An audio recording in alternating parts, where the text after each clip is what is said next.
আসসালামু আলাইকুম। বিষয়টা হচ্ছে ডক্টর জাকির নায়েক বাংলাদেশে আসছে নভেম্বর মাসের 20 তারিখ অথবা 22 তারিখে তিনি বাংলাদেশে আসবেন।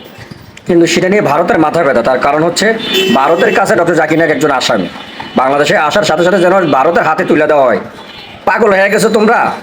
হ্যাঁ, ডক্টর জাকির নায়েক একজন মুসলমান, তিনি মুসলিম কান্ট্রিতে আইতেছে, বাংলাদেশে আসতেছে, আমরা তোমাদের হাতে উড়িয়ে দিব না? বাংলাদেশের প্রশাসন, বাংলাদেশের সরকার ইন্ডিয়ার হাতে উড়ে দিব? বাংলাদেশের প্রশাসন পাগল হয়ে গেছে আর বাংলাদেশ সরকার পাগল হয়ে গেছে যে ডক্টর জাকির নায়েক বাংলাদেশে আসবে আর ভারতের হাতে উড়িয়ে দিব না? এত পাগল হইও না, কথা বুঝছো? এত পাগল হইও না।